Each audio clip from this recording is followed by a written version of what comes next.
Hey everyone, my name's Charlotte, welcome back to my channel.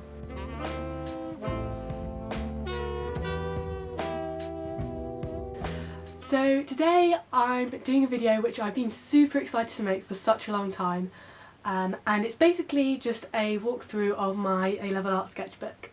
So I did A-level art last year, so I've just finished it, and it was honestly one of the hardest things I've ever had to do. Like, you would not believe the amount of time that I used to spend in the art room, but it was so worth it because I did get the A star and I was 1 mark off full marks, and I'll explain a little bit about why I think they docked that mark during the course of the video. But basically I just wanted to make a video so that I can show all of you guys what I did for my A-level, and hopefully it will maybe help some of you if you're thinking of doing A-level art, if you're doing A-level art at the moment, to sort of know the good things to do and maybe like not so good things to do. And yeah, so let's get on with the video. Okay, so this is my A-level art book. As you can see, it's pretty chunky. You do have to do a lot of work for A-level art. Like, I would say it probably is the hardest A-level. It's probably harder than a lot of like university courses as well. I haven't actually been to university, but I just think this was so hard, and getting the A star is really hard, so don't feel disappointed if you don't get it, because only like, I think maybe 2% of everyone in the country does get an A star. But I did, and this is my book. Basically, the first page I just did this mind map.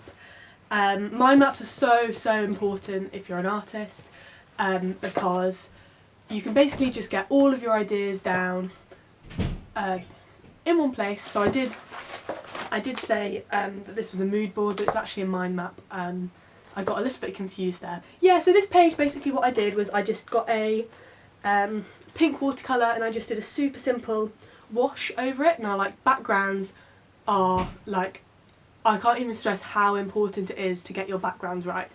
When you're an artist, like, you don't want a plain white sketchbook page, because it's just not going to make any of your ideas pop, and they're not going to look good. So yeah, so I was just writing down all my ideas. The other thing is that handwriting is so important when you're doing a sketchbook, because if you've got terrible handwriting, no one's going to want to look at that, you know. No one's going to take you seriously. But so I've done some nice sort of calligraphy here, just to sort of show my ideas. And then the next thing, so this is my mood board. This is using like some images, mostly off Pinterest, that I found that I really liked. So we've got like a bed here, because I thought I might do something to do with sleep. I'll put some close-ups in when I edit this, so you can see these a bit better. Travelling, I really like travelling, so I thought I might do something to do with that. Yeah. So the next page, so this was kind of a drawing about some kind of things that I'd like to do. So we've got, so this is like a big creature eating the world. This is a another creature, a bit like a sort of crocodile, and then there's a naked body behind it. This is a memento mori, which is when you put something to remind the viewer of death in your picture. And then I've got some trees. I've got a picture of my grandma, she's becoming a tree. So this was just kind of like getting all my ideas out onto one page, like the kind of thing that I'd like to look at. The next page I've just got like a kind of detailed line drawing of a person having a shower. It's quite important when you're doing a book to have like a variety of different things. So you've got some felt tip, some biro, some pencil, because you want to show that you can work in like loads of different mediums. So like related to that is this page, which this is basically sort of my idea of what hell might look like. So we've got the flames, we've got the sinners repenting, we've got some sort of some letters saying like inferno and sin, and then the people are screaming no, don't put us in hell, don't put us in the fire.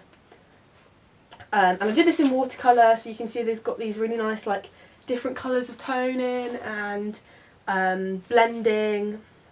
and like washes, just all those different like fun stuff you can do with watercolour. So next I started the portrait phase of my project. I was really interested in portraits. So this is pencil and watercolour, and this is Joseph Stalin.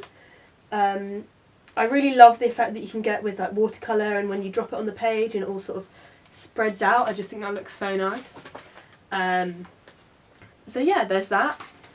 And then I did Karl Marx as well. I was actually really pleased with this one, and my art teacher actually said this was one of the best portraits she'd ever seen, including like all the ones in the galleries and stuff like that. So I was really pleased with that. And it's also really important to write the person's name, just in case people don't know from looking at the picture, because that just makes it an even better portrait if you know who it is. And the next one, I didn't stick this one in. I'm not sure why. This is just a sort of a lizard thing, and it's smoking a cigarette, and it's biting a lady's heel. Yeah, put that down there. So this is my next piece. This is I mean, it kind of speaks for itself. It's just a painting using some like typography and that kind of thing. Again, inspired by a lot of things that I'd seen on Pinterest. And I also did a sculpture inspired by this piece. I'll just go and get it. So this is a sculpture I made. This is basically a little pot, and the pot looks like it's wearing sort of trousers and a pair of shoes. I mean, this was kind of like, I kind of went a bit above and beyond when I made this, because you don't need to make anything that's like not in the sketchbook, but I just thought I would. I just thought, why not? Like, why not go the extra mile? Back to the sketchbook. The next thing I did, so this is another one of my portraits. So this is Lenin. This one I kind of went for more like bold graphic style, like highlighting the most important bits, like the nostrils and the left eye. And yeah, I found this really nice technique you can do with like a Sharpie, where you just colour in letters, and it makes it really, really stand out. Yeah, so then we went on a trip, and this is some observational drawing. This is actually a rubbing that I did on the trip. So we went to the Heritage Coast. I didn't find this very useful because I actually hate fossils, but I put it in the book anyway, just to show that I can do things that I hate doing. This is one of the last drawings in my sketchbook. This is just back to the idea of like creatures. So this is a creature, and it's killing this deer, and the deer's lying on the floor in pain, and it's red to show that it's suffering. And then I've done some trees in the background to give it like depth, like perspective. So yeah. Oh yeah, and then I just did this this plant because I love plants, and this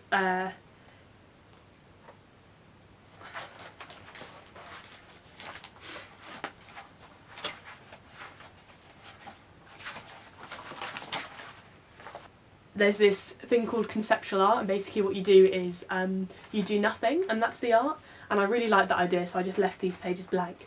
But I actually think that the examiner maybe like wasn't quite advanced enough in art to know why I left those pages blank.